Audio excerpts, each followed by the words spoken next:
साथियों नमस्ते, आप सभी का हार्दिक स्वागत अभिनंदन। ज्ञानसुधा कॉलेज आयुक्तालय राजस्थान सरकार के इस मंच पर मैं आप सभी का हार्दिक स्वागत अभिनंदन करता हूं। उम्मीद है आप सब लोग बहुत अच्छे से पढ़ रहे होंगे। साथियों, आज हम हिंदी व्याकरण का एक बहुत ही महत्वपूर्ण बिंदु, जैसा कि आप लोग देख रहे हैं, क्रिया प्रकरण पर बात करने वाले हैं। देखिए, विद्यार्थी के लिए, क्योंकि मैंने मेरे शैक्षिक जीवन में ऐसा अनुभूत किया है कि कुछ प्रकरण ऐसे होते हैं जो विद्यार्थी के लिए बहुत जंजाल होते हैं, क्रिया भी उनमें से एक है। लेकिन इस बात के लिए मैं आपको आश्वस्त करता हूं कि इस व्याख्यान को, मैं क्रिया प्रकरण वाले इस भाग को 2 व्याख्यानों में लेने वाला हूं, और दोनों व्याख्यानों को जो विद्यार्थी ठीक ढंग से सुन लेगा उसके लिए समस्या समाप्त हो जाएगी। साथियों, देखा जाए तो क्रिया प्रकरण जो है वो सबसे सरल बिंदु है, लेकिन आधुनिक वैयाकरणों ने इसको थोड़ा उलझा दिया है। क्रिया शब्द संस्कृत की क्रि धातु से बना है और क्रि का अर्थ होता है करना। क्रिया शब्द जो है वो संस्कृत की क्रि धातु से बना है। इसका मतलब क्रिया एक शब्द है और उसकी जो धातु है वह क्रि है, और क्रि का अर्थ होता है करना, होना। तो साथियों, इस सृष्टि में कोई भी मनुष्य, कोई भी प्राणी जो जागतिक अवस्था में है, एक पल भर के लिए भी, एक निमिष भी, एक क्षण भर के लिए भी बिना क्रिया किए नहीं रहता है। तो हमारे ये जो क्रिया प्रकरण जो है वो हमारे दैनंदिन जीवन से जुड़ा हुआ है। देखिए, हम सुबह से लेकर शाम तक क्या कर रहे होते हैं, इस बिंदु को बहुत व्यावहारिक दृष्टि से समझने की आवश्यकता है। साथियों, देखिए, हम उठने से लेकर के सोने तक जितने भी जो कुछ काम करते हैं वही क्रिया है। परिभाषाओं की बात मैं थोड़ी देर बाद में करूंगा, सिद्धांतों की बात मैं बाद में करूंगा, लेकिन सुबह उठने से लेकर शाम को सोने तक और सोने से फिर जागने तक जितने भी क्रियाएं हैं, जितने भी काम हमारे माध्यम से हो रहे हैं, वो सब क्रिया है। उठना, बैठना, नहाना, सोना, धोना, लड़ना, झगड़ना, देना, मांगना, याचना, पढ़ना, हंसना, खेलना, ये सारे के सारे क्रियापद हैं। सवाल केवल और केवल यह है कि इन क्रियाओं की संरचना कैसे होती है।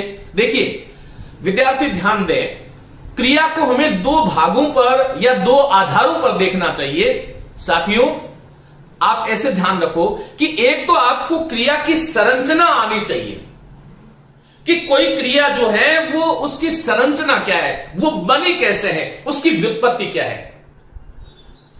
जब हम संरचना के आधार पर क्रिया की बात करते हैं, तब वहां पर सामान्य क्रिया, क्रियार्थक क्रिया, संयुक्त क्रिया, प्रेरणार्थक क्रिया, नाम धातु क्रिया, कृदंत क्रिया, पूर्वकालिक क्रिया, अपूर्ण क्रिया, समापिका क्रिया, सहायक क्रिया, रंजक क्रिया, बहुत सारे भेद होते हैं। लेकिन इन भेदों के, इन नामों को सुन करके घबराने की कतई आवश्यकता नहीं है। मैं ये सब कुछ क्लियर करने वाला हूं। तो साथियों, मैंने कहा कि क्रिया प्रकरण को आपको 2 आधारों पर देखना चाहिए। एक तो क्रिया की उत्पत्ति जो है, अर्थात संरचना कैसे हुई, और दूसरा क्रिया का जो है कर्म के आधार पर, जैसा कि हम जानते हैं 2 भेद हैं, एक तो सकर्मक और एक अकर्मक। फिर सकर्मक के आगे एक कर्मक, द्विकर्मक, अकर्मक के आगे पूर्ण, अपूर्ण, पूरक, ये आगे भेद हो जाते हैं। एक व्याख्यान हम इस पे लेंगे। साथियों, पहली चीज आपको यह समझने आना चाहिए कि हिंदी में क्रिया और धातु, इन दोनों को लेकर के कुछ वैयाकरण ऐसा कहते हैं कि क्रिया और धातु एक ही हैं। तो मैं आपको यह स्पष्ट कर दूं कि क्रिया और धातु एक नहीं है। देखिए, क्रिया क्या है और धातु क्या है, इसके बारे में हम बात करते हैं। क्रिया का अर्थ है कोई ऐसा पद, कोई ऐसा शब्द जिससे किसी काम का होना सूचित हो। काम का होना सूचित होने वाले, होना सूचित करने वाले जो शब्द है वह क्रिया है। लेकिन धातु से किसी काम का होना या न होना या किसी पदार्थ के विषय में विधान नहीं किया जा सकता। तो धातु क्या है?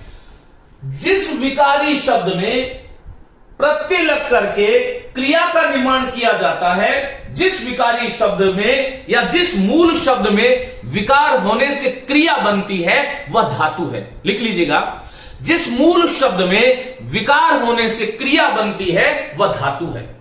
धातु का यूं कह सकता हूं कि यदि आपसे आज के बाद में कोई पूछे कि धातु क्या है, तो आपको एक उत्तर देना है कि भाई साहब, जो क्रियापदों का जो मूल है, क्रियापदों का जो मूल है वही धातु है।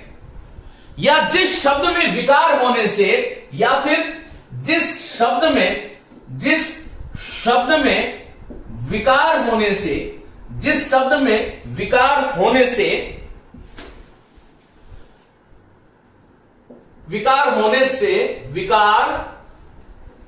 जिस शब्द में विकार होने से क्रिया बनती है वही धातु है। तो साथियों, आप ये समझ गए कि क्रिया अलग मामला है और धातु अलग है। धातु आपसे कोई पूछे तो ये धातु जो है वो क्रियापद का जो मूल है, रूट ऑफ द वर्ड, जो वर्ब का जो मूल है, जो क्रिया का जो बीज है वह धातु है। और क्रिया क्या है? क्रिया शब्द जैसे आप सुनते हो तो उससे किसी काम के होने या न होने का, या किसी वस्तु की अवस्था का, या किसी वस्तु की स्थिति का बोध होता है। लेकिन धातु जो है वो रूट है, वो तो बीज है। तो धातु अलग हो गई, क्रिया अलग हो गई। पहली चीज तो हमें यह ध्यान रखना चाहिए। अब साथियों, ये जो क्रिया जो पद है, अभी तक हमने ये बात देखी कि क्रिया अलग है, धातु अलग है। एक उदाहरण मैं आपको दे देता हूं। देखिए, जैसे पढ़, ये पढ़ क्या है? मूलतः ये जो धातुओं का जो विकास जो होता है वो संस्कृत से होता है। संस्कृत में धातुओं के लिए गण बनाए गए थे, 10 गण थे, भवादिगण, अदादिगण, रुधादिगण इत्यादि इत्यादि। फिर उसके 3 वचन थे संस्कृत में, एक वचन, द्विवचन, बहुवचन, लिंग थे। लेकिन संस्कृत की जो परंपरा थी वो हिंदी में व्यवहारिक दृष्टि से हुई, तो हिंदी में कोई गण नहीं होता। लिंग जो है वहां पर 3 थे संस्कृत भाषा में, हिंदी में 2 लिंग रह गए। और फिर वचन 3 थे संस्कृत में, यहां पर 2 वचन रह गए। तो मूलतः पठ धातु थी। संस्कृत में यह बीज था पठ धातु, और ये पठ धातु ही हिंदी में आकर के पढ़ बन गई। ये ध्यान रखिएगा। अभी मैं आपको बताऊंगा कि किसी क्रियापद के मूल को हमें कैसे जानना चाहिए, किस प्रकार से हम ये निर्णय कर सकते हैं कि ये क्रिया है और इसका मूल ये है। तो ये जो पठ है, इससे क्या बना? बोलो, पढ़। ये पढ़ जो है ये हिंदी की धातु है, ये ध्यान रखिएगा। पठ, हंस, पढ़, हंस, आ, जा, लगा, दौड़, मर, बैठ, ये धातु है। इस धातु का निर्णय करना जो है वो आप निर्णय कैसे करोगे कि ये धातु है और ये क्रिया है? तो एक बात आपके लिए बहुत महत्वपूर्ण बात बोलने जा रहा हूं। विद्यार्थियों, कान खोल के आपको सुनना है। देखो, किसी भी क्रियापद के धातु को यदि आपको जानना है, किसी भी क्रियापद के धातु को आपको जानना है कि ये क्रियापद है और इसकी धातु क्या है, तो आप क्या करो कि उस क्रियापद का प्रयोग तू के साथ करके देखो। मध्यम पुरुष का एक वचन है तू, और इस तू के साथ किसी भी क्रियापद का जो प्रयोग करोगे वही मूल धातु होगी। किसी भी क्रियापद के धातु का यदि पता करना है तो उस क्रियापद का तू के साथ प्रयोग कर दो। देखो, तू पढ़, तू चल, तू हंस, तू बैठ।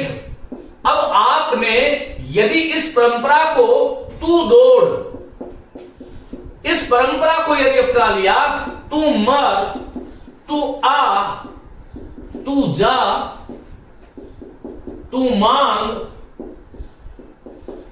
यहां पर आप लोगों को यह ध्यान रखना है कि मैंने यहां पर देखिएगा, तू पढ़, तू चल, तू हंस, तू बैठ, तू दौड़, तू मर, तू आ, तू जा, तू मांग। ये तू के साथ में जो जो मैंने गोले में बंद किए हैं वह हिंदी के धातु पद हैं, क्रिया नहीं है। ये आपको ध्यान रखना है। और धातु का कभी वाक्य में प्रयोग नहीं होता, वाक्य में क्रिया का प्रयोग होता है। आप लोगों के मन में यह शंका हो सकती है कि सर तू पढ़ भी तो एक वाक्य है, तो यह हमें ध्यान रखना चाहिए कि क्रियापद में जो तू का जो आधारतक रूप है वो इसका अपवाद है।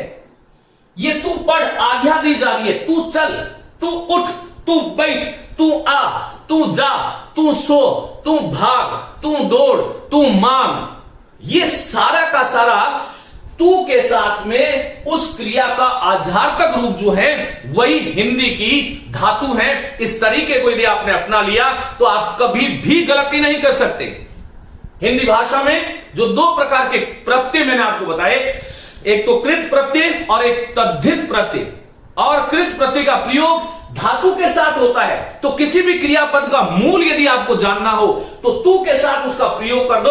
आधारतक वाला जो प्रयोग होगा वही उस क्रियापद का मूल धातु होगा, यह ध्यान रखना चाहिए। तो आज के बाद में आपको कोई धातु पूछे कि धातु क्या है, तो क्रियापद का मूल है, कैसे पता करोगे? तो उसको यह बताना है कि भाई जो तू है, मध्यम पुरुष का जो सर्वनाम तू है, उसके साथ किसी क्रिया का आधारतक, इसको विधि रूप कहते हैं। ध्यान रखिएगा, आधारतक अर्थात विधि रूप जो है उसका हम प्रयोग करते हैं तो वो धातु स्वयं में प्रकट हो जाती है। साथियों, ये जो पठ धातु है, ये जो पठ धातु है, इससे देखो क्या बनता है, पढ़ा। इससे क्या बना, पढ़ी। इससे क्या बनता है, पढ़े। इससे क्या होगा, बोलो पढ़िए। इससे क्या होगा, बोलो पढ़िएगा। इससे क्या होगा, बोलो पढ़े। इससे क्या होगा, बोलो पढ़ता है। इससे क्या बनेगा, पढ़ेगा। इससे क्या बनेगा, पढ़ूंगा। इससे क्या बनेगा, बोलो पढ़ना। इससे क्या बनेगा, बोलो पढ़ाता। इससे क्या बनेगा, बोलो पढ़वाता। आप लोगों को एक ये ध्यान रखना चाहिए, मैंने आपको कहा था धातु जो है वो क्रियापद का बीज है। जैसे एक बीज है, उस बीज से हम वृक्ष लगाते हैं और वृक्ष की कितनी शाखाएं फैल जाती है। वैसे ही इस धरती पर जब पठ उत्पन्न हुआ था तो ये संस्कृत से प्राकृत और पाली और प्राकृत से होता हुआ हिंदी में जब आया तो ये पठ क्या बन गया, बोलो पढ़ बन गया। इसी पढ़ को हमने हिंदी में धातु कहा और ये बीज था। धातु विधाता का पर्यायवाची है, विधाता ब्रह्मा को कहते हैं। ब्रह्मा इस सृष्टि का बीज रूप है, आधार रूप है, जो क्रिया का जो आधार रूप है, जो जिस पर क्रिया रूपी भवन खड़ा होता है वही तो धातु है। इसलिए जो लोग ये कहते हैं कि क्रिया और धातु एक ही है, उनको ये समझना होगा कि धातु अलग है, क्रिया अलग है। धातु वो बीज है जिस पर क्रिया का भवन खड़ा होता है, ये आपको ध्यान रखना है। जैसे मैंने पढ़ धातु बोला, इस पढ़ में आ प्रत्यय जुड़ा तो पढ़ा बना, ई जुड़ा तो पढ़ी बना, ए जुड़ा तो पढ़े बना, ई जुड़ा तो पढ़िए बना, ई गा जुड़ा तो पढ़िएगा, ए जुड़ा तो पढ़े, ता जुड़ा वर्तमान कालिक कृदंत, ता जुड़ा तो पढ़ता, एगा जुड़ेगा भविष्यकालिक कृदंत है तो पढ़ेगा, और पढ़ूंगा ऊंगा जुड़ा, पढ़ना ना जुड़ा सामान्य क्रिया का रूप है। पढ़ाता और पढ़वाता, पढ़ाता प्रथम प्रेरणार्थक है, पढ़वाता द्वितीय प्रेरणार्थक है। तो धातु की संरचना किससे होती है,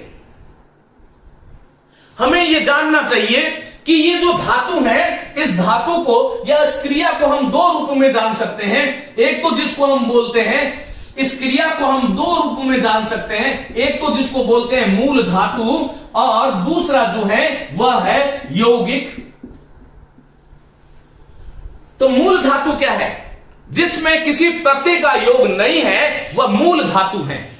साथियों, ये जो पढ़ है उस पढ़ में किसी प्रत्यय का योग नहीं है, इसलिए मूल है ये पढ़। तू चल, हंस, बैठ, दौड़, मर, आ, जा, तू, मांग, ये सारे के सारे क्या है बोलो, ये मूल धातु है। और मूल धातु का प्रयोग हिंदी भाषा में तू के साथ आधार तक वाला जो रूप है उसके साथ आप करके ये देख सकते हो कि उसका मूल रूप क्या है। इस तरह से आपको जानना। फिर यौगिक मूल धातु के साथ में मूल धातु हो गई, और मूल धातु के साथ में जब प्रत्यय जोड़ देते हैं, प्रत्यय जोड़ने से जो धातु बनती है उसी का नाम यौगिक है। लेकिन उसको यौगिक धातु नहीं कह करके यौगिक धातु कह सकते हैं, वह यौगिक क्रिया भी है।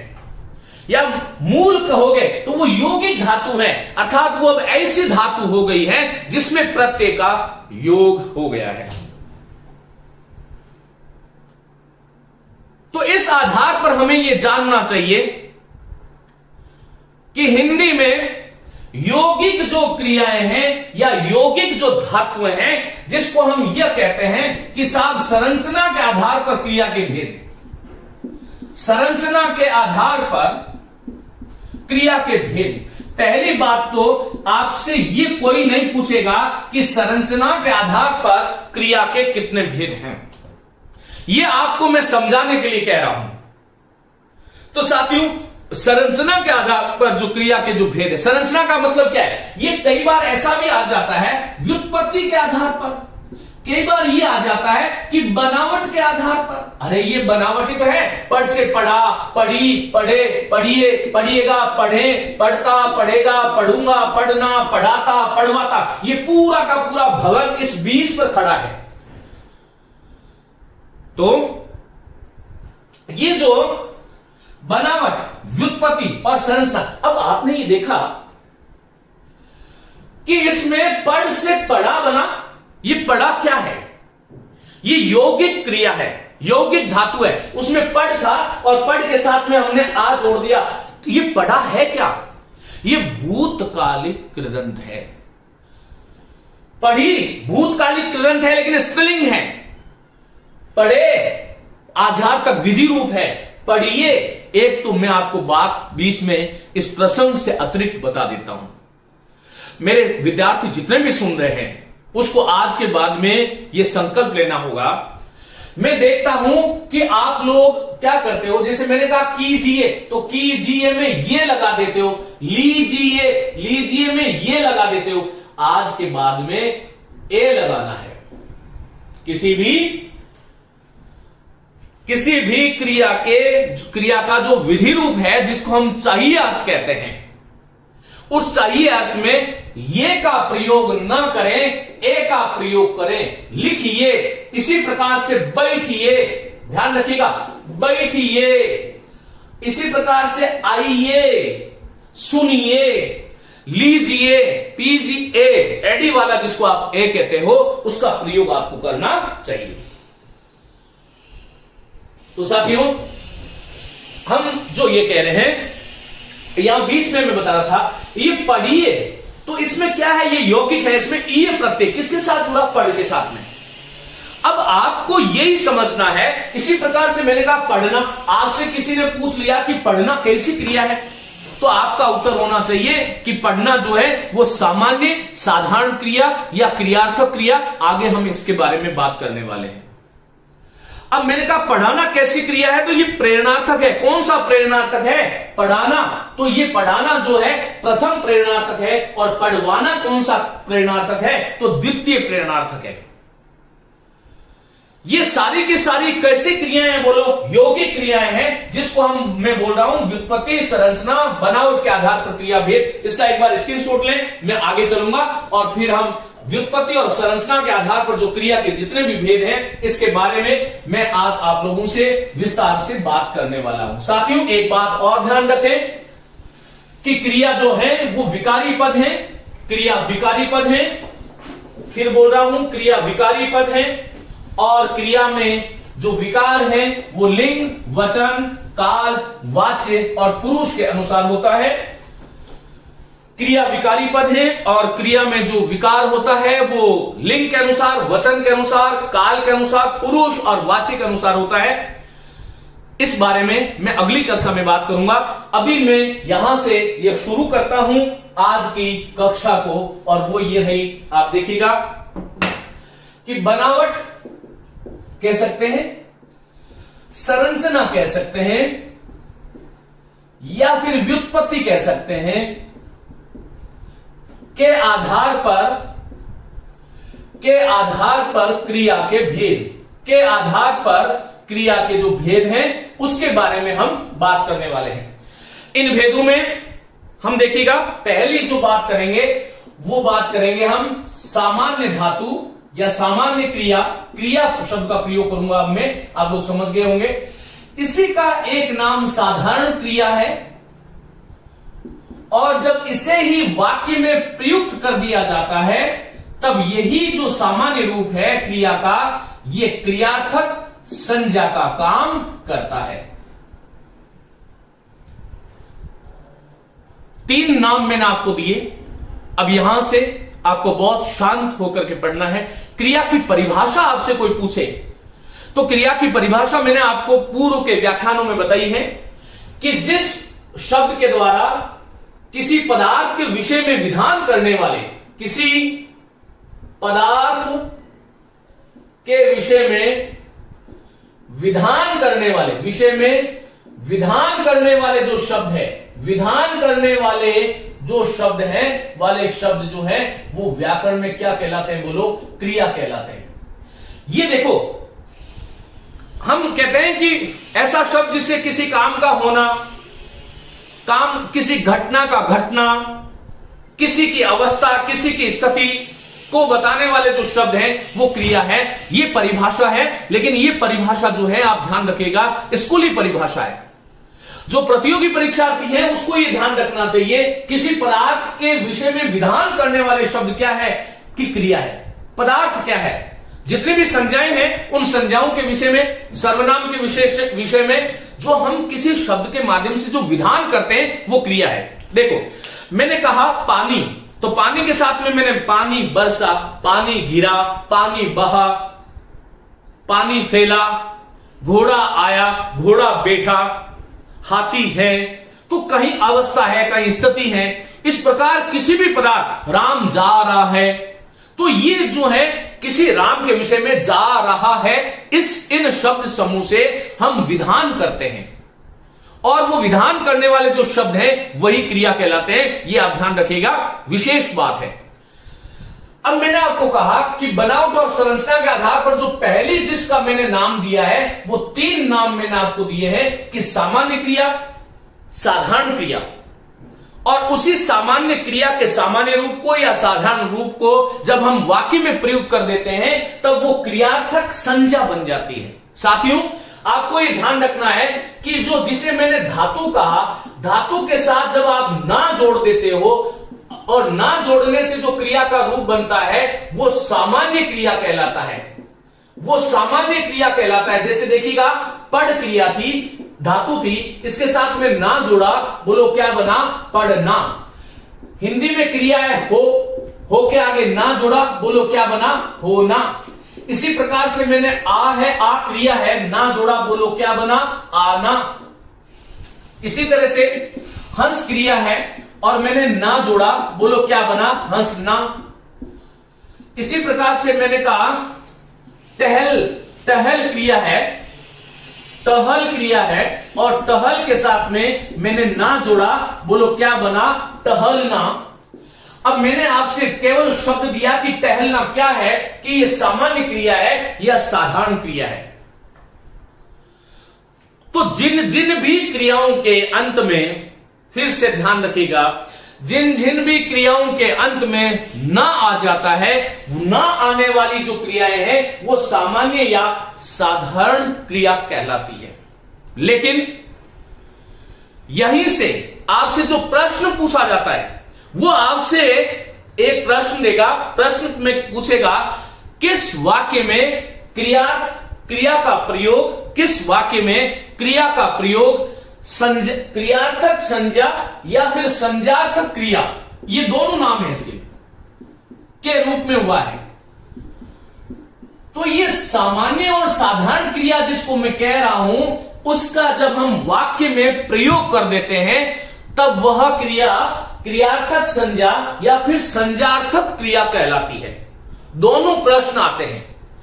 क्रियार्थक संज्ञा और संज्ञार्थक क्रिया एक ही बात है, सामान्य क्रिया और साधारण क्रिया एक ही बात है। साथियों, सामान्य क्रिया या साधारण क्रिया किसी भी धातु के साथ ना जोड़ देते हैं तो वो सामान्य या साधारण क्रिया कहलाती है, और उसी सामान्य या साधारण क्रिया का जब हम वाक्य के आरंभ में अथवा मध्य में प्रयोग कर देते हैं तो वो वाक्य में प्रयुक्त होने पर वह क्रियार्थक संज्ञा अथवा संज्ञार्थक संज्ञा का काम करती है, फिर वो क्रिया नहीं लेती, फिर वो वाक्य में संज्ञा की भांति काम करती है। यह आपको ध्यान रखना चाहिए। देखो, मैंने आपसे कहा कि टहलना स्वास्थ्य के लिए लाभकारी है, हितकर है, कुछ भी मैंने बोला हितकर है। इसी प्रकार से मैंने कहा कि पढ़ना एक श्रेष्ठ गुण है। इसी प्रकार मैंने कहा कि हंसना आवश्यक है। इसी प्रकार मैंने कहा मुझे आज जाना ही होगा।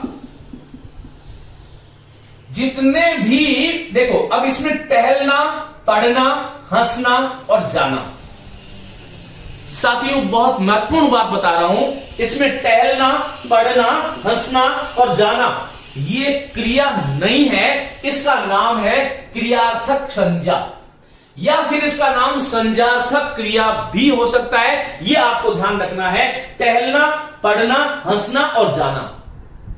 देखो, क्रिया का सामान्य रूप कौन सा होता है? धातु के साथ ना जुड़ गया, और धातु के साथ ना जुड़ गया तो उसका सामान्य क्रिया या साधारण क्रिया नाम हो गया। और इसी सामान्य या साधारण क्रिया का जब हम वाक्य में प्रयोग कर देते हैं तब वो क्रियार्थक संज्ञा अथवा संज्ञार्थक क्रिया हो जाती है। लेकिन इसकी शर्त क्या है कि ये जो सामान्य क्रिया है ये वाक्य के या तो आरंभ में आए, लिखिएगा, वाक्य के आरंभ में आए, आरंभ में अथवा मध्य में आना चाहिए, अथवा मध्य में, अंत में नहीं आना चाहिए। अंत में नहीं, यह ध्यान रखिएगा। क्रिया का ना रूप अंत में आ रहा है तो वो क्रिया ही होगा, वो फिर क्रियार्थक संज्ञा अथवा संज्ञार्थक क्रिया नहीं होगा। साथियों, इस वाक्य में टहलना स्वास्थ्य, टहलना क्रिया नहीं है, ये संज्ञा है, ये क्रिया से बनी हुई संज्ञा है, इसलिए इसको हम क्रियार्थक संज्ञा अथवा संज्ञार्थक क्रिया कहते हैं। पढ़ना इस वाक्य में क्रिया नहीं है, पढ़ना एक संज्ञा है। और कैसी क्रिया, कैसी संज्ञा है? संज्ञार्थक क्रिया या फिर क्रियार्थक जो है क्रियार्थक संज्ञा, क्रिया अर्थ वाली संज्ञा। क्योंकि क्रिया से तो हम किसी पदार्थ के विषय में विधान करते हैं, किसी पदार्थ के विषय में विधान, या टहलना शब्द से किसी पदार्थ के विषय में विधान नहीं किया गया है, अपितु वो ये टहलना, हंसना, बैठना, मैंने कहा कि मुझे बैठना अच्छा लगता है, मेरी बात तो सुनिएगा, मुझे बैठना अच्छा लगता है, इसमें आया हुआ, इस वाक्य में आया हुआ बैठना जो है वो क्रिया नहीं है, ये शब्द क्रिया से बना है, लेकिन ये संज्ञा की भांति प्रयुक्त हो रहा है। तो हमें ये ध्यान रखना चाहिए, ये आना कहां चाहिए? ये जो सामान्य क्रिया का जो रूप है या तो वाक्य के आरंभ में आएगा अथवा मध्य में आएगा, तभी ये क्रियार्थक संज्ञा अथवा संज्ञार्थक क्रिया बनेगा, अन्यथा नहीं बनेगा। ये आपको ध्यान रखना है। तो साथियों, अंत में नहीं आना चाहिए। जैसे मैंने कहा, आप छुट्टियों में पढ़ना। अब मैंने ये वाक्य दे दिया और मैंने आपसे पूछा, ये 4 वाक्य दे दिए मैंने, 1, 2, 3 और 4, और मैंने आपसे प्रश्न ये किया था, ये ए है, बे, से और दे, और मैंने आपसे प्रश्न किया कि निम्न में से किस वाक्य में क्रियार्थक संज्ञा अथवा संज्ञार्थक क्रिया का प्रयोग नहीं हुआ है? तो इसमें आपको ध्यान रखना है कि पढ़ना एक श्रेष्ठ गुण है, इस वाक्य में आया हुआ पढ़ना क्रियार्थक संज्ञा अथवा संज्ञार्थक क्रिया है। हंसना आवश्यक है स्वास्थ्य के लिए, तो यह संज्ञार्थक क्रिया है। मुझे आज जाना होगा, मध्य में आया है, संज्ञार्थक क्रिया है। आप छुट्टियों में पढ़ना, ये वाक्य के अंत में आया है, इसलिए यहां पर पढ़ना जो है ये क्रियार्थक संज्ञा अथवा संज्ञार्थक संज्ञा नहीं, क्रियार्थक क्रिया अथवा संज्ञार्थक क्रिया नहीं है। ये बात आपको ध्यान रखनी है। वाक्य के या तो आरंभ में आए या वाक्य के मध्य में आए, क्रिया का सामान्य रूप वाक्य के आरंभ में या मध्य में आएगा, तभी उसको हम क्रियार्थक संज्ञा अथवा संज्ञार्थक क्रिया कहेंगे। ये अंत में आ रहा है तो ये क्रिया का विधि रूप है, क्रिया का विधि रूप है, ये आपको ध्यान रखना चाहिए। जब हम क्रियाओं को पढ़ते हैं तो आम तौर पर विद्यार्थी क्या करता है, उसको रट लेता है, उसको लगता है कि पढ़ना, जाना, हंसना, टहलना ये सब क्रियाएं हैं। अरे भाई, जब वाक्य में प्रयोग हो गया तो प्रयोग के आधार पर ही हमें पद का परिचय देना चाहिए। इन वाक्यों में आया हुआ टहलना, पढ़ना, हंसना क्रिया नहीं है, ये संज्ञा की भांति प्रयोग हुआ है, क्योंकि क्रिया से तो किसी पदार्थ के विषय में विधान किया जाता है। इन वाक्यों में आया हुआ टहलना, पढ़ना, हंसना और जाना, इनसे विधान नहीं है, बल्कि आप छुट्टियों में पढ़ना, यहां पर विधान है, इसलिए ये क्रिया है। और क्रिया का कैसा रूप है? ये क्रिया का विधि रूप है। हमें ऐसे आपको जानना होगा, यदि इस तरह से आप पढ़ोगे तो आनंद आ जाएगा। मैंने आपसे एक वाक्य पूछा कि हम नाच नहीं देखते, नाच नहीं देखते हैं। मैंने आपसे कहा कि इस वाक्य में आया हुआ जो नाच शब्द है, इस वाक्य में आया हुआ जो नाच शब्द है वो क्या है? हम नाच नहीं देखते हैं, इस वाक्य में आया हुआ जो नाच शब्द है वो क्या है?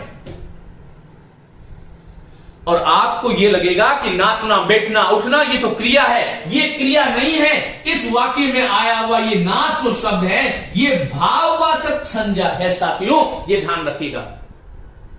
और यदि मैंने ऐसे कह दिया कि मुझे नाचना अच्छा नहीं लगता, मुझे नाचना अच्छा नहीं लगता, अच्छा नहीं लगता, यदि मैंने ये वाक्य बोला होता और मैं आपसे पूछता कि इस वाक्य में आया हुआ नाचना क्या है, तो ये नाचना संज्ञार्थक अथवा क्रियार्थक क्रिया है। इसमें आया हुआ नाच क्या है कि ये भाववाचक संज्ञा है, आपको ऐसे ध्यान रखना होगा।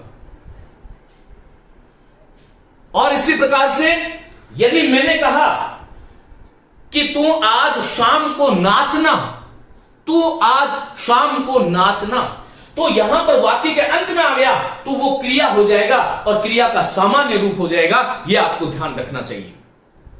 मैंने कहा कि आज घोड़ों ने दौड़, आज जो है घोड़ों ने दौड़ लगाई, इसमें दौड़ क्या है? क्रिया नहीं है, यह भाववाचक है। घोड़ों की दौड़ देखने में आज गया, या राम घोड़ों की दौड़ देखने गया, इस वाक्य में आया हुआ जो दौड़ है क्रिया नहीं है, भाववाचक संज्ञा है। आपको यह ध्यान रखना चाहिए। मैंने कहा कि राम कई प्रकार के खेल खेलता है, इस वाक्य में आया हुआ जो खेल है वो भाववाचक है, आपको ऐसे ध्यान रखना पड़ेगा। तो साथियों ये देखो, ये क्रिया का सामान्य रूप जो है यहां हमने देखा कि वाक्य में प्रयुक्त होगा तो क्रियार्थक अथवा संज्ञार्थक क्रिया बन जाता है। हम आगे की बात करते हैं। आइए, आपको यह ध्यान रखना है कि इसी सामान्य क्रिया का रूप है, इसी सामान्य क्रिया के रूप से आगे की क्रियाओं का निर्माण होता है। कैसे निर्माण होता देखिएगा। संज्ञार्थक क्रिया की हमने बात करी, पहली जो क्रिया है वो संज्ञार्थक क्रिया है। दूसरी जो क्रिया जिसके बारे में हमें बात करना चाहिए वो साथियों दूसरी क्रिया है संयुक्त क्रिया। अब यदि मैं आपसे पूछूं कि संयुक्त क्रिया कहते किसे हैं, तो आप लोगों का उत्तर क्या होगा ये बताइए। आप सोचिए, संयुक्त क्रिया किसे कहते हैं? लिखिएगा, जब दो या दो से अधिक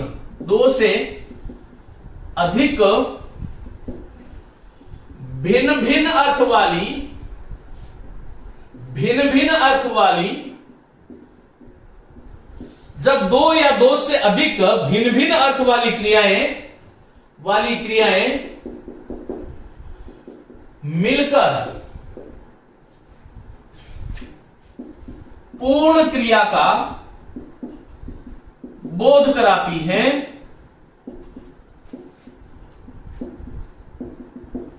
उसे हम संयुक्त क्रिया कहते हैं। उसे हम संयुक्त क्रिया कहते हैं। ध्यान रखिएगा, नोट लिखिएगा, संयुक्त क्रिया में मुख्य अर्थ देने वाली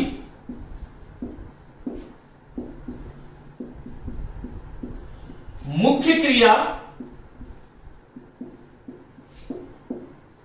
तथा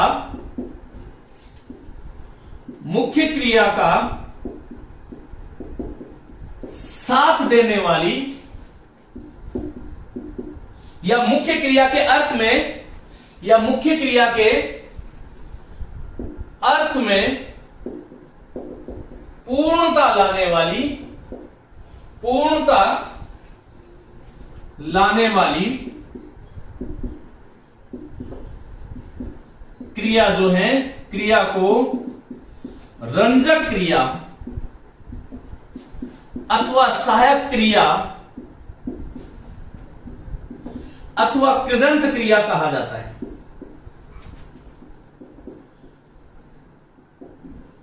ये आपको ध्यान रखना है कि ऐसी क्रियाएं जो दो या दो से भिन्न भिन्न अर्थ वाली जो क्रियाएं हैं मिलकर के यदि एक पूर्ण क्रिया का बोध कराती है तो ऐसी क्रियाएं संयुक्त क्रियाएं कहलाती है।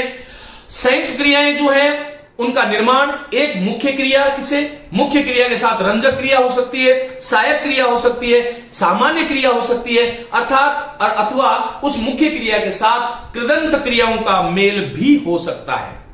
तो साथियों, सबसे बड़ी जो बात है वो आपको यह ध्यान रखना चाहिए कि भिन्न भिन्न अर्थ वाली क्रियाएं मिलनी चाहिए।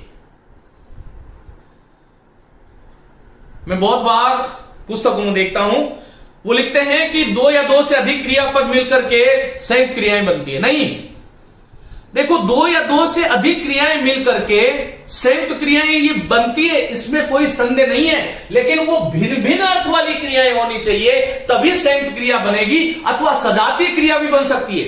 जैसे मैंने कहा, राजस्थान के वीरों ने अनेक लड़ाइयां लड़ी। अब ये लड़ाइयां और लड़ी ये एक ही क्रिया है, इस वाक्य में आई हुई क्रिया संयुक्त क्रिया नहीं है, सजातीय क्रिया है। मैंने कहा कि मैंने जीवन में अनेक चढ़ाइयां चढ़ी, तो चढ़ाइयां और चढ़ी ये एक क्रिया के दो रूप हैं, इसलिए सजातीय क्रिया है। मैंने कहा पक्षी विचित्र बोली बोलते हैं, इस वाक्य में बोली बोलते हैं, इसमें पहली क्रिया बोली बोलते हैं ये जो है ये संयुक्त क्रिया नहीं है, ये ध्यान रखिएगा, ये सजातीय क्रिया है।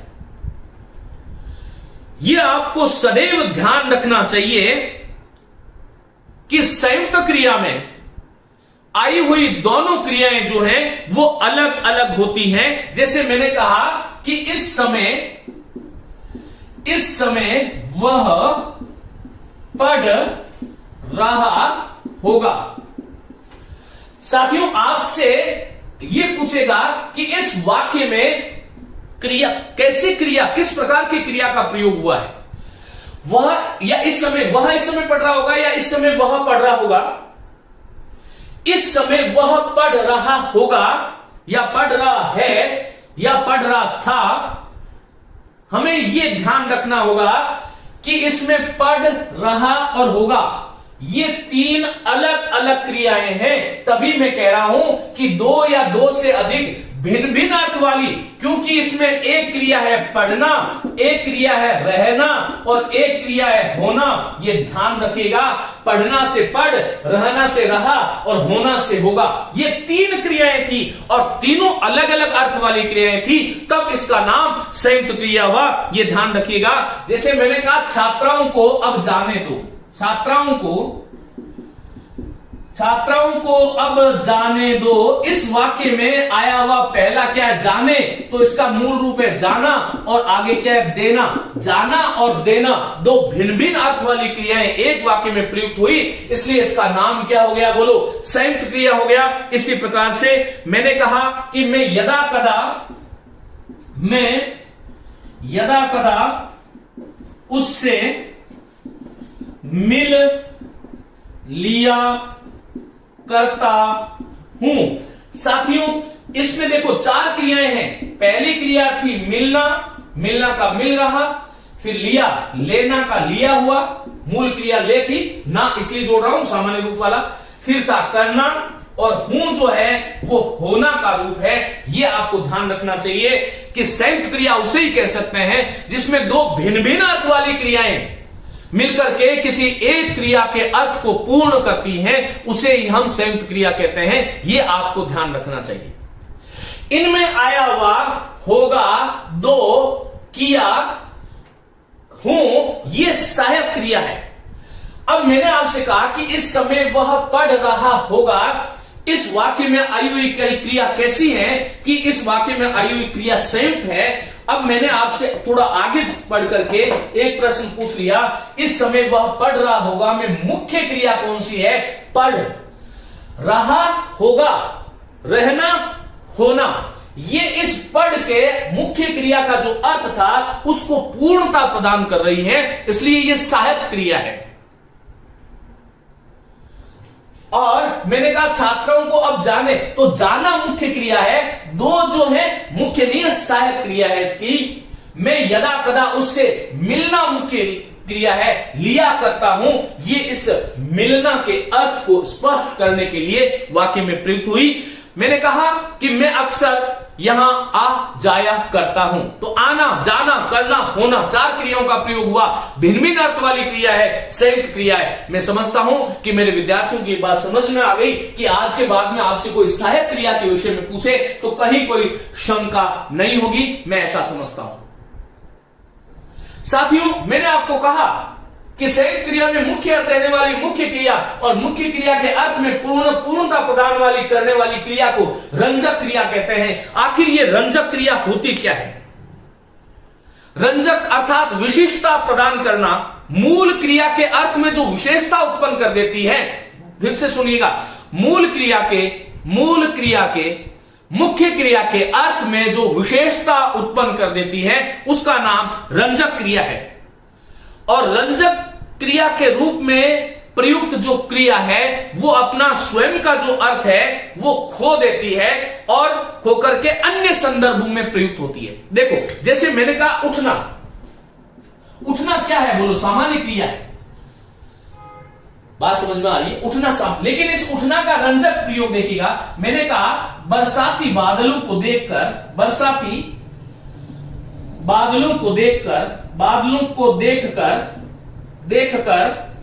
उसका मन मयूर नाच उठा। साथियों, इसमें ये आपसे पूछे कि ये वाक्य इस वाक्य में उठा क्या है, तो उठा जो है रंजक क्रिया है। या उठा का मतलब उठना नहीं है, अपितु नाच जो मुख्य क्रिया थी उसके अर्थ को एक विशेष छवि प्रदान करती है, विशेषता उत्पन्न कर रही है। इस नाच के अर्थ में विशेषता उत्पन्न कर रही है। उठना का सामान्य प्रयोग नहीं है, या उठना का सामान्य प्रयोग यदि होता तो ये सामान्य क्रिया होगी। लेकिन बरसाती बादलों को देखकर उसका मन मयूर नाच उठा। मन उठता नहीं है, नाच करके उठा नहीं है वो, अपितु नाच उठा एक अलग ही प्रकार का अर्थ, अलग ही प्रकार की भंगिमा है। तो ये ध्यान रखिएगा। जैसे मैंने कहा मरना क्रिया है। अब मरना क्रिया का सामान्य प्रयोग कैसे हुआ? देखो, दुर्घटनाग्रस्त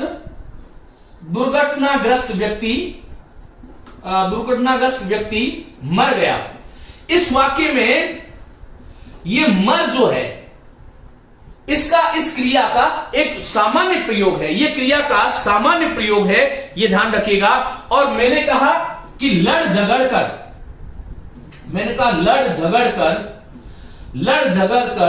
वह अपना हिस्सा ले मरा। ये पूछा हुआ प्रश्न है, ये ध्यान रखिएगा। लड़ झगड़ कर वह अपना हिस्सा ले मरा। इस वाक्य में आया हुआ मरा जो क्रिया रूप है ये मरने अर्थ में प्रयुक्त नहीं है, अपितु रंजक के रूप में प्रयुक्त है। क्योंकि ले जो था, लेना जो क्रिया थी उसके अर्थ को एक विशेष छवि प्रदान कर दी, एक विशेषता उत्पन्न कर दी। इसलिए ये जो ले मरा, ये जो प्रयोग है ये क्रिया का रंजक प्रयोग है। लेकिन लेना और मरना ये दोनों क्रियाएं हैं, इसलिए ये क्रिया कैसी है? संयुक्त क्रिया है, और संयुक्त क्रिया में ही रंजक क्रिया और सहायक क्रिया होती है। साथियों, सहायक क्रिया होती क्या है? देखो, ये ध्यान रखो, मैं इसको मिटा रहा हूं, आप लोग इसका स्क्रीनशॉट ले लें। सहायक क्रिया किसे कहते हैं? सहायक क्रिया के विषय में आपको एक दो बातें जाननी चाहिए कि हिंदी में सहायक क्रियाएं जो हैं वो विशेष करके हो से विकसित है। ये जो हो जो रूप है ये सहायक क्रिया है। चलो देखिएगा, सहायक क्रिया कहते किसे हैं? सहायक क्रिया जो क्रिया मुख्य क्रिया के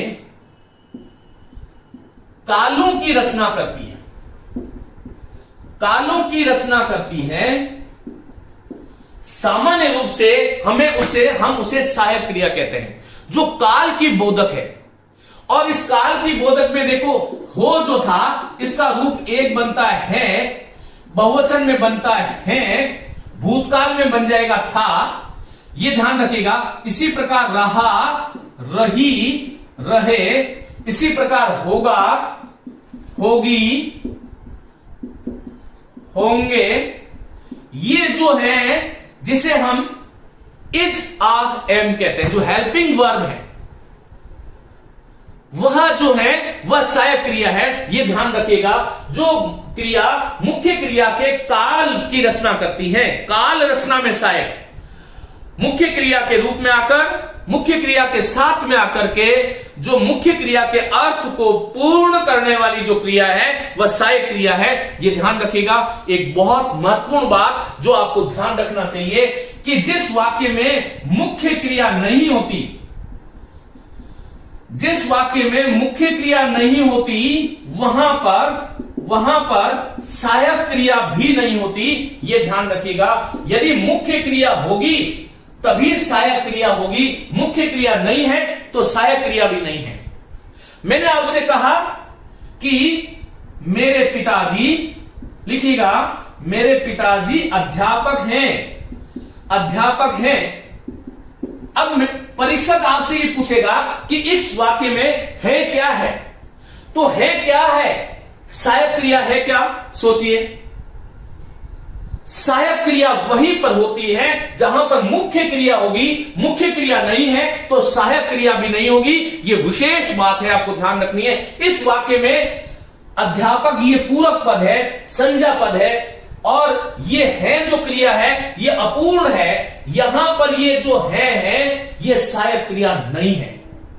और मैंने कहा कि बच्चे झगड़ रहे हैं, बच्चे झगड़ रहे हैं। इस वाक्य में है क्या है कि सहायक क्रिया है, क्योंकि झगड़ना क्या है? मुख्य क्रिया है। इस प्रकार से आपको ध्यान रखना चाहिए कि जहां पर मुख्य क्रिया होगी वहीं पर सहायक क्रिया होगी, जहां मुख्य क्रिया नहीं वहां पर सहायक क्रिया का प्रयोग भी नहीं होता। यह आपको ध्यान रखना है। मैंने कहा तुम जयपुर जा रहे हो, तो यहां पर हो सहायक क्रिया है। और मैंने कहा तुम हो, यहां पर हो सहायक क्रिया नहीं है। मैंने कहा मैं पुस्तक, या मैंने कहा मैं पुस्तक पढ़ता हूं, मैं पुस्तक, लिखिएगा, मैं पुस्तक पढ़ता हूं। इसमें देखो पढ़ता मुख्य क्रिया है, हूं जो है वो सहायक क्रिया है। और मैंने कहा मैं व्यक्ति हूं, मैं शिक्षक हूं, मैं वैज्ञानिक हूं, मैं चिकित्सक हूं। इन अभी जो मैंने वाक्य बोले इसमें हूं का प्रयोग सहायक क्रिया के रूप में नहीं है। ध्यान रखने योग्य बात यह है कि जहां पर मुख्य क्रिया होती है वहीं पर सहायक क्रिया होती है, जहां पर मुख्य क्रिया नहीं वहां पर सहायक क्रिया का प्रयोग भी कभी नहीं होता। इन चीजों को आज जो है हमने साथियों ये पढ़ा कि जो है क्रिया और धातु में अंतर क्या है, धातु का निर्णय आप कैसे करते हो, सामान्य क्रिया का निर्माण किस प्रकार से होता है, सामान्य क्रिया और साधारण क्रिया कब क्रियार्थक क्रिया अथवा संज्ञार्थक क्रिया बन जाती है। साथ ही मैंने आपको बताया कि संयुक्त क्रिया किसे कहते हैं? जब दो या दो से अधिक भिन्न भिन्न अर्थ वाली क्रियाएं एक ही वाक्य में एक पूर्ण क्रिया का बोध कराती हैं, वह संयुक्त क्रिया है। संयुक्त क्रिया में पहली क्रिया मुख्य क्रिया होती है, दूसरी क्रिया रंजक क्रिया होती है या फिर सहायक क्रिया होती है। कृदंत क्रिया भी हो सकती है या मुख्य क्रिया के साथ में सामान्य क्रिया का प्रयोग भी कर सकते हैं। यह हमें ध्यान रखना चाहिए। उसके बाद मैंने आपको बताया कि रंजक क्रिया क्या है। जैसा कि मैंने कहा, उठना का सामान्य प्रयोग, मैंने कहा कि मैं प्रातः जल्दी उठता हूं, यह सामान्य क्रिया का प्रयोग है। और मैंने कहा कि मन जो है बरसाती बादलों को देखकर उसका मन मयूर नाच उठा। तो यहां पर नाच के साथ में जो उठा का प्रयोग है यह सामान्य क्रिया के रूप में नहीं है, रंजक क्रिया। रंजक क्रिया आपसे कोई पूछे कि किसे कहते हैं? जो मुख्य क्रिया में कुछ विशेषता, कुछ विशिष्टता उत्पन्न कर देती है, वह रंजक क्रिया है। इसी के साथ मैंने आपको सहायक क्रिया के विषय में बात करी। सहायक क्रिया जो है वो काल का विधान करती है, कालों की रचना। और काल की रचना हमारे यहां पर हिंदी में हो से होती है। हो का रूप, मूल रूप संस्कृत में भू था, प्राकृत में आते हुए हो बना और हिंदी ने इसी प्राकृत वाले हो को अपनाया। हिंदी में अधिकांश क्रिया रूप जो है वो संस्कृत से निकलते हुए, जैसे संस्कृत में क्रिया निकला, प्राकृत में कर था और हिंदी में ये जो कर है ये कर ही क्रिया का मूल रूप है। हमें इस प्रकार से ध्यान रखना चाहिए, क्योंकि हमने कर से ही करा, करी, करूं, करें, करा, करता हूं, करती हूं, करेंगे, कीजिए, ये सारे के सारा, कराना, करवाना, ये सारा का सारा हमने कहां से लिया है? बोलो, कर से लिया है। तो हिंदी में अधिकांश जो क्रिया रूप हैं वो प्राकृत से आए हैं, संस्कृत से होते हुए प्राकृत में परिवर्तित हुए और उन प्राकृत वाले जो मूल रूप थे वही हिंदी में आज हम उसे मूल रूप कहते हैं। ये आपको ध्यान रखना चाहिए। लेकिन इसके बीच की जो शुरुआत है वह संस्कृत से होती है। तो काल का विधान करने वाली जो क्रिया है वह सहायक क्रिया है, यह आपको ध्यान रखना है। काल का विधान करने वाली क्रिया सहायक क्रिया है, लेकिन एक बहुत बड़ी शर्त इसकी यही है कि सहायक क्रिया वही होती है जहां पर मुख्य क्रिया होती है। यदि मुख्य क्रिया नहीं है तो वहां पर सहायक क्रिया भी नहीं होगी। यह आपको ध्यान रखना। मैंने कहा मेरे पिताजी अध्यापक हैं, मैंने आपको कह दिया कि इंग्लिश में जो इज, आर और एम जो है ये हेल्पिंग वर्ब है। ये हिंदी में जब काल का विधान करते हैं तो सहायक क्रिया होते हैं। और आपने है को पकड़ लिया और मेरी बात को अधूरा समझ करके इस वाक्य में है को सहायक क्रिया मान लिया तो ये गड़बड़ हो जाएगा। ये है जो है असमापिका क्रिया है, इसको अपूर्ण क्रिया भी कह सकते हैं। जब तक पिताजी के साथ में अध्यापक नहीं जोड़ूंगा, जब तक इस वाक्य का अर्थ पूर्ण नहीं होगा। एक बात आपको ध्यान रखना चाहिए कि वाक्य की संरचना में, हिंदी की जो वाक्य की जो संरचना है उसमें कर्ता, कर्म और क्रिया की ये जो त्रयी जो है, इस महत्वपूर्ण घटक, ये जो तीन जो घटक हैं, इन तीन घटकों में कर्ता, कर्म और क्रिया, ये जो तीन है उसका नाम त्रयी है। और इस त्रयी में सबसे महत्वपूर्ण घटक जिसके ऊपर वाक्य का ढांचा खड़ा होता है तो वो है क्रिया रूप। तो वाक्य में सबसे महत्वपूर्ण जो है वो क्रियापद है, क्योंकि किसी भी अकेले कर्ता से किसी भाव का बोध नहीं हो सकता। वाक्य में कोई भी अकेला कर्म किसी अर्थ को व्यक्त करने की क्षमता नहीं रखता, लेकिन वाक्य में आया हुआ अकेला क्रियापद पूर्ण वाक्य हो सकता है। इस बात को लिख लें, अकेला क्रियापद पूर्ण वाक्य हो सकता है। मैंने कहा बैठो, उठो, जाओ, हंसो, आओ, ये जो मैंने अभी बोला इससे भाव, कोई ना कोई भाव स्पष्ट हो रहा है। मैं जब आओ कह रहा हूं इसका मतलब मैं आपको कह रहा हूं कि आप इधर आइए। लेकिन मैंने राम, श्याम, गीता, सीता, पुस्तक, पहाड़, नदी, पर्वत बोला तो कोई भाव नहीं हो सकता, ये ध्यान रखिएगा। तो कर्ता, कर्म और क्रिया, ये वाक्य की जो त्रयी है, वाक्य के समस्त घटकों में जो महत्वपूर्ण घटक है वह क्रिया है। और इस क्रिया की संरचना की हम बात कर रहे हैं इस श्रृंखला में। मैं आगे आपसे बात करूंगा प्रेरणार्थक क्रिया। प्रेरणार्थक क्रिया जो है इन्हीं सामान्य क्रिया रूपों से बनती है। जैसे मैंने कहा हंसना, हंसाना, हंसवाना, पढ़ना, पढ़ाना, पढ़वाना। प्रेरणार्थक क्रिया में प्रेरित करने वाला कर्ता कुछ और होता है, प्रेरक कर्ता जिसे कहते हैं, और प्रेरित कोई और होता है। प्रेरणार्थक क्रिया के दो रूप हो जाएंगे, प्रथम प्रेरणार्थक और द्वितीय प्रेरणार्थक। आगे की व्याख्यान में इसके बारे में बात करूंगा। साथ ही जिसको नामिक क्रियाएं या फिर नाम धातु क्रिया कहते हैं, नामी क्रियाएं या नाम धातु जैसे हथियाना, बतियाना, लतियाना, सठियाना, हड़बड़ाना, लपलपाना, मिमियाना, ये क्यों नाम धातु क्रिया है? गरमाना, शर्माना, फिल्माना, ये सारी की सारी क्यों नाम धातु क्रिया है, इसके बारे में बात करेंगे। साथ ही पूर्वकालिक क्रिया जो है वो क्या होती है, इसके बारे में अगले व्याख्यान में बात करूंगा। तब तक के लिए आप इस व्याख्यान को ढंग से पढ़िएगा। क्रिया को लेकर के आज का जो व्याख्यान था वो पूरा का पूरा क्रिया की बनावट, जो धातु के साथ में जो हम प्रत्यय जोड़ करके जो क्रिया का जो निर्माण करते हैं उसके संदर्भ में था। उम्मीद है आपको यहां से बहुत कुछ नया सीखने को मिलेगा। नमस्ते, धन्यवाद।